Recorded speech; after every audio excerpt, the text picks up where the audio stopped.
பிப்ரவரி 10 வேத வாசிப்பு பகுதி யாத்திராகமம் 31ஆம் அதிகாரம்.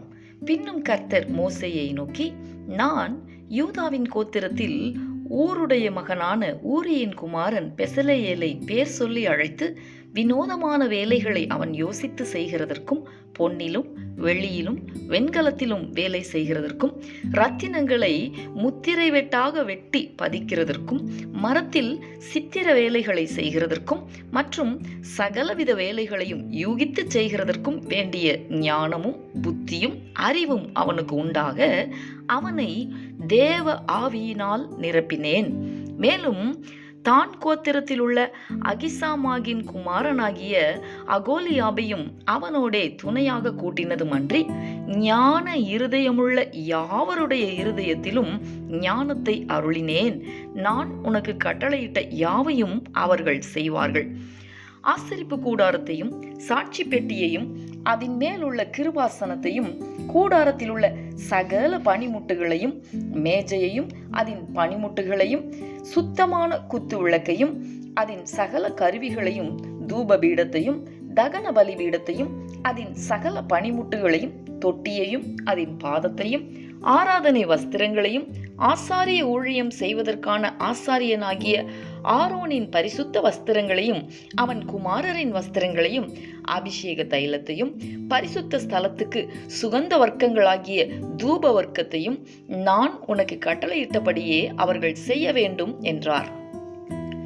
மேலும் கர்த்தர் மோசேயினிடத்தில், நீ இஸ்ரவேல் புத்திரரை நோக்கி, நீங்கள் என் ஓய்வு நாட்களை ஆசரிக்க வேண்டும். உங்களை பரிசுத்தப்படுத்துகிற கர்த்தர் நான் என்பதை நீங்கள் அறியும்படி இது உங்கள் தலைமுறைதோறும் எனக்கும் உங்களுக்கும் அடையாளமாயிருக்கும். ஆகையால் ஓய்வு நாளை ஆசரிப்பீர்களாக. அது உங்களுக்கு பரிசுத்தமானது. அதை பரிசுத்த குலைச்சலாக்குகிறவன் கொலையுண்ண கடவன்.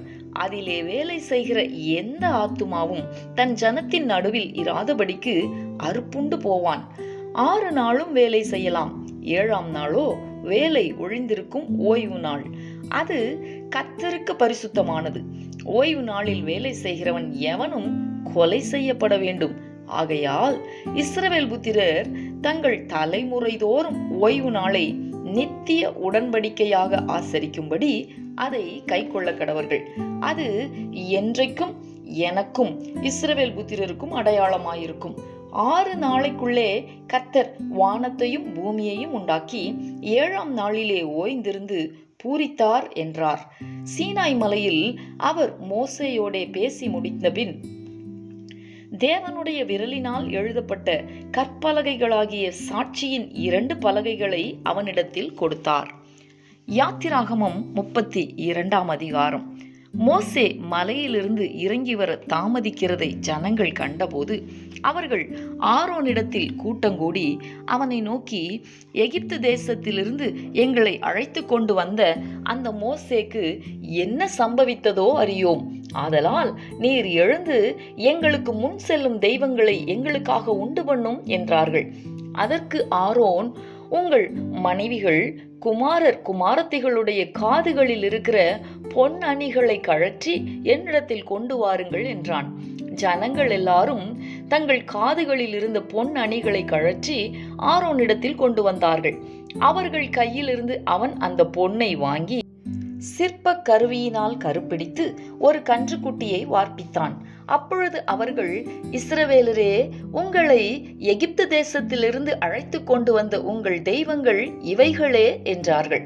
ஆரோன் அதை பார்த்து அதற்கு முன்பாக ஒரு பலிபீடத்தை கட்டி, நாளைக்கு கர்த்தருக்கு பண்டிகை என்று கூறினான். மறுநாள் அவர்கள் அதிகாலையில் எழுந்து சர்வாங்க தகன பலிகளை இட்டு சமாதான பலிகளை செலுத்தினார்கள். பின்பு ஜனங்கள் புசிக்கவும் குடிக்கவும் உட்கார்ந்து விளையாட எழுந்தார்கள். அப்பொழுது கர்த்தர் மோசேயை நோக்கி, நீ இறங்கி போ. எகிப்து தேசத்திலிருந்து நீ நடத்தி கொண்டு வந்த உன் ஜனங்கள் தங்களை கெடுத்து கொண்டார்கள். அவர்களுக்கு நான் விதித்த வழியை அவர்கள் சீக்கிரமாய் விட்டு விலகினார்கள். அவர்கள் தங்களுக்கு ஒரு கன்றுக்குட்டியை வார்ப்பித்து அதை பணிந்து கொண்டு அதற்கு பலியிட்டு இஸ்ரவேலரே, உங்களை எகிப்து தேசத்திலிருந்து அழைத்து கொண்டு வந்த உங்கள் தெய்வங்கள் இவைகளே என்று சொன்னார்கள் என்றார். பின்னும் கர்த்தர் மோசேயை நோக்கி, இந்த ஜனங்களை பார்த்தேன், இவர்கள் வணங்கா கழுத்துள்ள ஜனங்கள். ஆகையால் என் கோபம் இவர்கள் மேல் மூழவும் நான் இவர்களை அழைத்து போடவும் நீ என்னை விட்டுவிடு, உன்னை ஒரு பெரிய ஜாதியாக்குவேன் என்றார். மோசே தன் தேவனாகிய கர்த்தரை நோக்கி, கர்த்தாவே, தேவரீர் மகா பலத்தினாலும் வல்லமையுள்ள கையினாலும் எகிப்து தேசத்திலிருந்து புறப்பட பண்ணின உம்முடைய ஜனங்களுக்கு விரோதமாக உம்முடைய கோபம் பற்றி எரிவது என்ன? மலைகளில் அவர்களை கொன்று போடவும் பூமியின் மேல் இராதபடிக்கு அவர்களை நிர்மூலமாக்கவும் அவர்களுக்கு தீங்கு செய்யும் பொருட்டே அவர்களை புறப்பட பண்ணினார் என்று எகிப்தியர் சொல்லுவானேன்? உம்முடைய கோபத்தின் உக்கிரத்தை விட்டு திரும்பி உமது ஜனங்களுக்கு தீங்கு செய்யாதபடிக்கு அவர்கள் மேல் பரிதாபம் கொள்ளும். உமது தாசராகிய ஆபிரகாமையும் ஈசாக்கையும் இஸ்ரவேலையும் நினைத்தருளும்.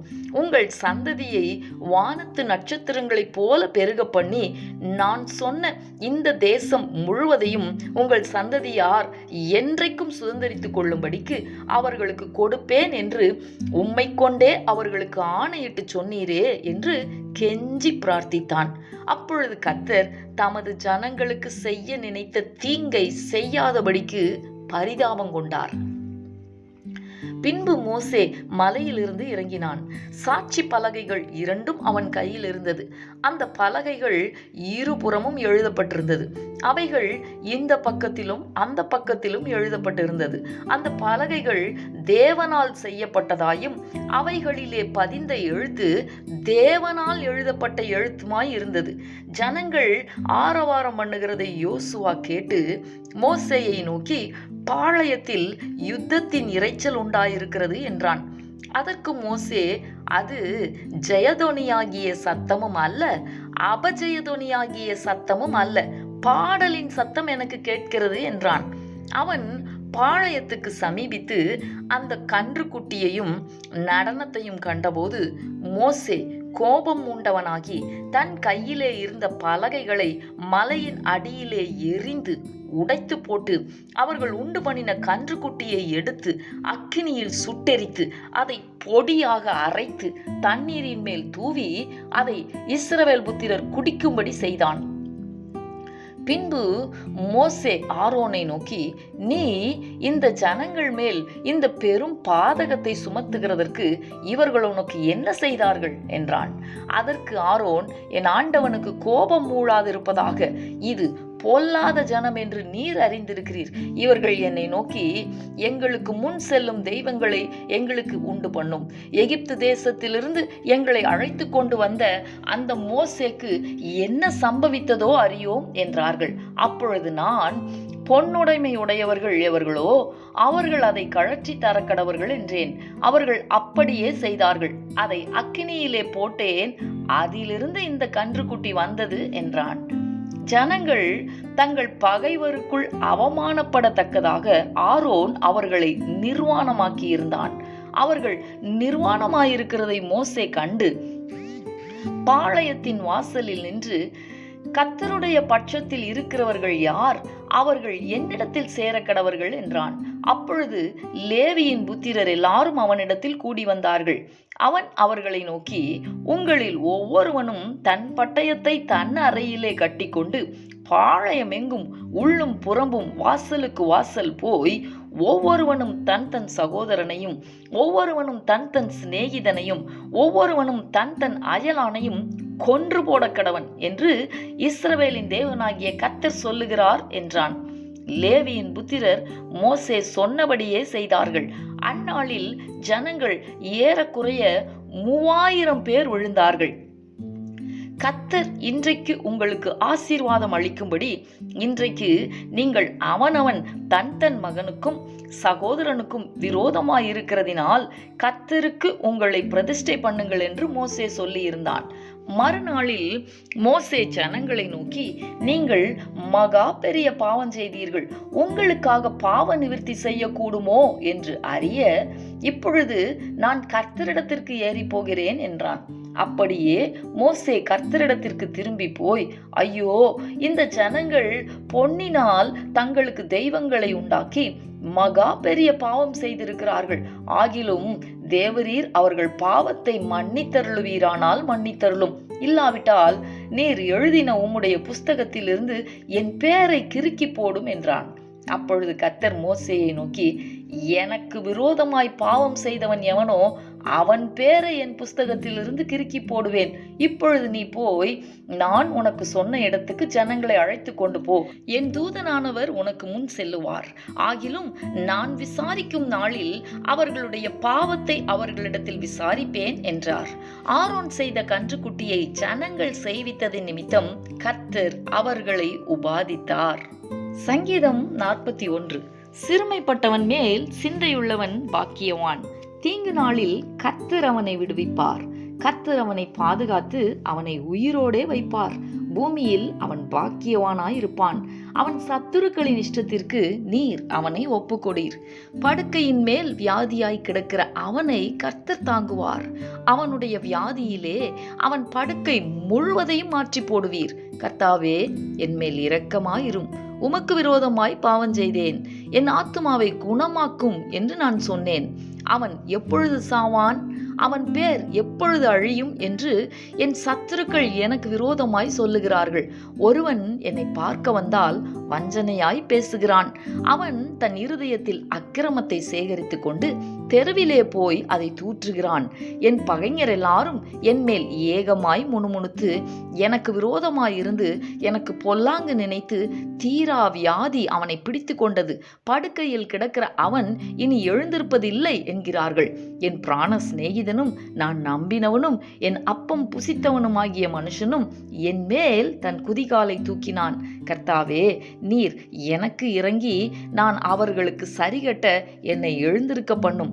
என் சத்துரு என் மேல் ஜெயங்கொள்ளாததினால் நீர் என் மேல் பிரியமாய் இருக்கிறீர் என்று அறிவேன்.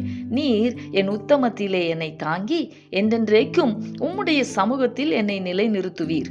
இஸ்ரவேலின் தேவனாகிய கர்த்தர் அநாதியாய் என்றென்றைக்கும் உள்ள சதா காலங்களிலும் ஸ்தோத்திரிக்கப்படத்தக்கவர். ஆமேன், ஆமேன். மத்தேயு எழுதின சுவிசேஷம் 21ஆம் அதிகாரம் முதல் 22 வசனங்கள். அவர்கள் எருசலேமுக்கு சமீபமாய் சேர்ந்து ஒலிவமலைக்கு அருகான பெத்பகேயுவுக்கு வந்தபோது இயேசுவானவர் சீஷரில் 2 பேரை நோக்கி, உங்களுக்கு எதிரே இருக்கிற கிராமத்துக்கு போங்கள். போன உடனே அங்கே ஒரு கழுதையையும் அதனோட ஒரு குட்டியையும் கட்டியிருக்க காண்பீர்கள். அவைகளை அவிழ்த்து என்னிடத்தில் கொண்டு வாருங்கள். ஒருவன் உங்களுக்கு ஏதாகிலும் சொன்னால் இவைகள் ஆண்டவருக்கு வேண்டும் என்று சொல்லுங்கள். உடனே அவைகளை அனுப்பிவிடுவான் என்று சொல்லி அவர்களை அனுப்பினார்.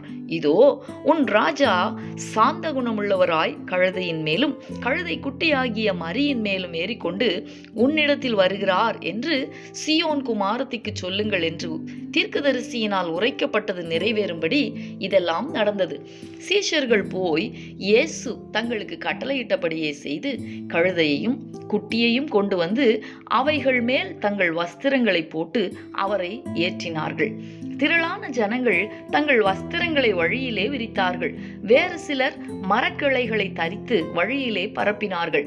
முன் நடப்பாரும் பின் நடப்பாருமாகிய திரளான ஜனங்கள் தாவீதின் குமாரனுக்கு ஓசன்னா, கர்த்தரின் நாமத்தினாலே வருகிறவர் ஸ்தோத்தரிக்கப்பட்டவர், உன்னதத்திலே ஓசன்னா என்று சொல்லி ஆர்ப்பரித்தார்கள். அவர் எருசலேமுக்குள் பிரவேசிக்கையில் நகரத்தார் யாவரும் ஆச்சரியப்பட்டு இவர் யார் என்று விசாரித்தார்கள். அதற்கு ஜனங்கள், இவர் கலிலேயாவில் உள்ள நாசரேத்திலிருந்து வந்த தீர்க்கதரிசியாகிய இயேசு என்றார்கள்.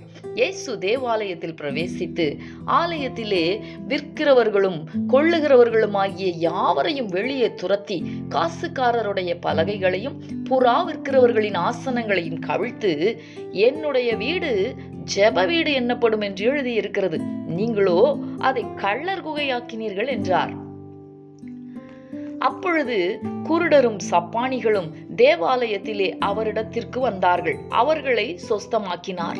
அவர் செய்த அதிசயங்களையும் தாவீதின் குமாரனுக்கு ஓசன்னா என்று தேவாலயத்திலே ஆர்ப்பரிக்கிற பிள்ளைகளையும் பிரதான ஆசாரியரும் வேத பாரகரும் கண்டு கோபமடைந்து அவரை நோக்கி, இவர்கள் சொல்லுகிறதை கேட்கிறீரோ என்றார்கள். அதற்கு இயேசு, ஆம் கேட்கிறேன். குழந்தைகளுடைய வாயினாலும் பாலகருடைய வாயினாலும் துதி உண்டாகும்படி செய்தீர் என்பதை நீங்கள் ஒரு காலம் வாசிக்கவில்லையா என்றார். அவர்களை விட்டு நகரத்திலிருந்து புறப்பட்டு பெத்தானியாவுக்கு போய் அங்கே தங்கினார். காலையிலே அவர் நகரத்துக்கு திரும்பி வருகையில் அவருக்கு பசி உண்டாயிற்று. அப்பொழுது வழி அருகே ஒரு அத்திமரத்தை கண்டு அதனிடத்திற் போய் அதிலே இலைகளை அன்றி வேறொன்றையும் காணாமல், இனி ஒரு காலம் உன்னிடத்தில் கனி உண்டாகாதிருக்க கடவுது என்றார். உடனே அத்திமரம் பட்டு போயிற்று. சீஷர்கள் அதை கண்டு, இந்த அத்திமரம் எத்தனை சீக்கிரமாய் பட்டு போயிற்று என்று சொல்லி ஆச்சரியப்பட்டார்கள். இயேசு அவர்களை நோக்கி, நீங்கள் சந்தேகப்படாமல் விசுவாசம் உள்ளவர்களாயிருந்தால் இந்த அத்திமரத்திற்கு செய்ததை நீங்கள் செய்வதும் அல்லாமல், இந்த மலையை பார்த்து நீ பெயர்ந்து சமுத்திரத்திலே தள்ளுண்டு போ என்று சொன்னாலும் அப்படி ஆகும் என்று மெய்யாகவே உங்களுக்கு சொல்லுகிறேன். மேலும் நீங்கள் விசுவாசம் உள்ளவர்களாய் ஜெபத்திலே எவைகளை கேட்பீர்களோ அவைகளை எல்லாம் பெறுவீர்கள் என்றார்.